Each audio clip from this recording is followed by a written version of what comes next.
अग्नि-4 missile की कर रहे थे और बात इस बात की कर रहे थे कि किस तरीके से भारतीय सेना लगातार खुद को अपग्रेड करती हुई नजर आ रही है। मेरे साथ ब्रिगेडियर रिटायर्ड राजन जामवाल जी लगातार बने हुए हैं। राजन जी, जिस तरीके से भारतीय सेना लगातार खुद को अपग्रेड कर रही है और जो पिछले सवाल के जवाब में भी आपने कहा कि हम बिग 4 में जब आते हैं तो उनके कंपैरिजन में क्या कहीं ना कहीं अभी हमें और भी सशक्त होने की जरूरत है? देखिए, बिल्कुल होने की ज़रूरत है। आई मीन अगर आप रियल टर्म्स में देखो कि भई नंबर ऑफ एयरक्राफ्ट, ये सबमरीन, नेवल फ्लीट वगैरह, हम्म। हम फोर्थ ज़रूर हैं, बट थर्ड और फोर्थ के बीच में गैप काफ़ी ज़्यादा है। हम्म। उतना फोर्थ और फिफ्थ के बीच नहीं है। अगर आप उन टर्म्स में देखो, तो हमें काफ़ी और सशक्त बनने की ज़रूरत है। हम्म। और एक चीज़ समझने की यहाँ ज़रूरत है कि the nature of warfare has changed. Hmm. हम बात करते रहते हैं हाइब्रिड वॉरफेयर, ये वो है, मतलब दुनिया भर के उस टाइप के वॉरफेयर। देखिए, ये सारे अपनी जगह सही हैं और इसके लिए तो हमें तैयार रहना ही रहना है। हम्म। पर एंड ऑफ द डे, आपका जो कन्वेंशनल डेटरेंस है, जो या न्यूक्लियर डेटरेंस है, कन्वेंशनल डेटरेंस है, वो यकीन करेगा कि आपका प्रतिद्वंदी प्रतिद्वंदी या जो एनिमी है, दुश्मन है, वो एक लिमिट क्रॉस ना करे कहीं भी आपके साथ अपनी आपकी इंटरवेंशन से। वो आपका कन्वेंशनल डेटरेंस, इट इज मतलब बेसिकली आपके लिए एक इंश्योरेंस पॉलिसी है जो भारत की तीनों सेनाएं हैं। ये हम्म। देश, बहुत लोग बोलते हैं कि देखो बहुत पैसा खर्च हो रहा है, ये पैसा गरीबों के स्कूलों में लगाए, ये वो हम्म। यार, वो सब तब बनेगा अगर कुछ गड़बड़ हो गया, जैसे आज बांग्लादेश में हुआ है, अब पाकिस्तान में रोज हो रहा है। अगर आपके पास इंश्योरेंस पॉलिसी नहीं है तो कोई देश ही नहीं बचेगा, तो कहां पे और खर्च कर लोगे? तो ये हम्म। बेसिकली एक इंश्योरेंस का प्रीमियम है, ये समझ लेने की जरूरत है। तो इसको भी और बढ़ाने की जरूरत है।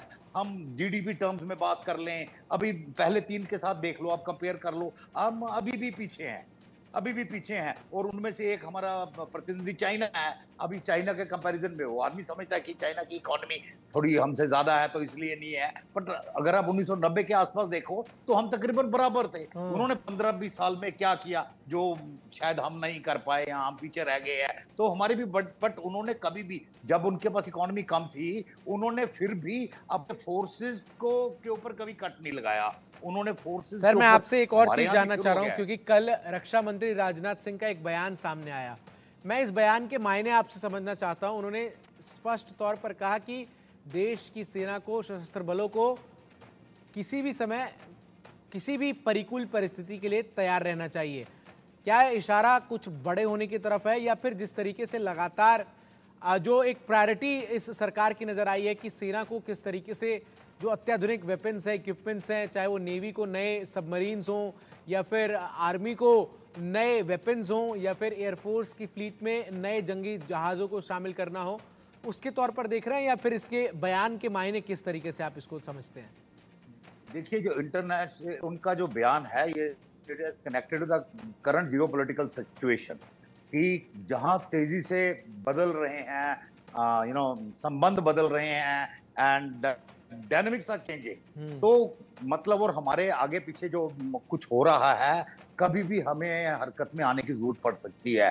अभी जो बांग्लादेश में हो रहा है, इसका स्पिल ओवर हमारे यहाँ भी होगा। अब आपने चारों तरफ देखिए, आप बड़ों बड़ों की तो बात छोड़ दीजिए, अभी की भी चाइना या यूएस या ये, अपना ऊपर से देखिए, आप Nepal, Myanmar, Bangladesh, Sri Lanka, Pakistan, I mean चारों तरफ आपके डिस्टर्बेंस। हम्म। और इस ये डिस्टर्बेंस आपके ऊपर इफेक्ट करेगी, आपकी सिक्योरिटी को इफेक्ट करेगी, आपकी इकोनॉमी को करेगी। इस पिलेज को यहाँ पे आने से रोकने के लिए again you require defence framework. वो डिफेंस फ्रेमवर्क की बात हो सकती है। दूसरा, इसमें इंटरेस्टेड प्लेयर्स हैं, जैसे जो बांग्लादेश में हुआ, वो चाइना बोल रहे हैं, यूएस बिल्कुल पे बिल्कुल। नाम ले रहे हैं, जिससे कि उन्होंने खुद उन्होंने को जो कराया है। है वो एंड ऑफ तैयार द डे, रखने की जरूरत है, ये इस बयान से जो एग्जैक्टली, है वो बिल्कुल। तो समझा जा सकता है। बहुत बहुत शुक्रिया सर आपका हमारे साथ जुड़ने के लिए। और कुल मिलाकर बात यह है कि भारतीय सेना जिस तरीके से लगातार खुद को मजबूत कर रही है, ऐसे में जो तमाम डिफेंस एक्सपर्ट्स हैं, जो तमाम रिटायर्ड जवान हैं सेना के, उनका ये कहना है कि अभी इसमें और स्कोप है, क्योंकि हम टॉप 4 में तो हैं लेकिन टॉप 3 जो हैं वो कंपैरिजन में हमसे बहुत आगे हैं।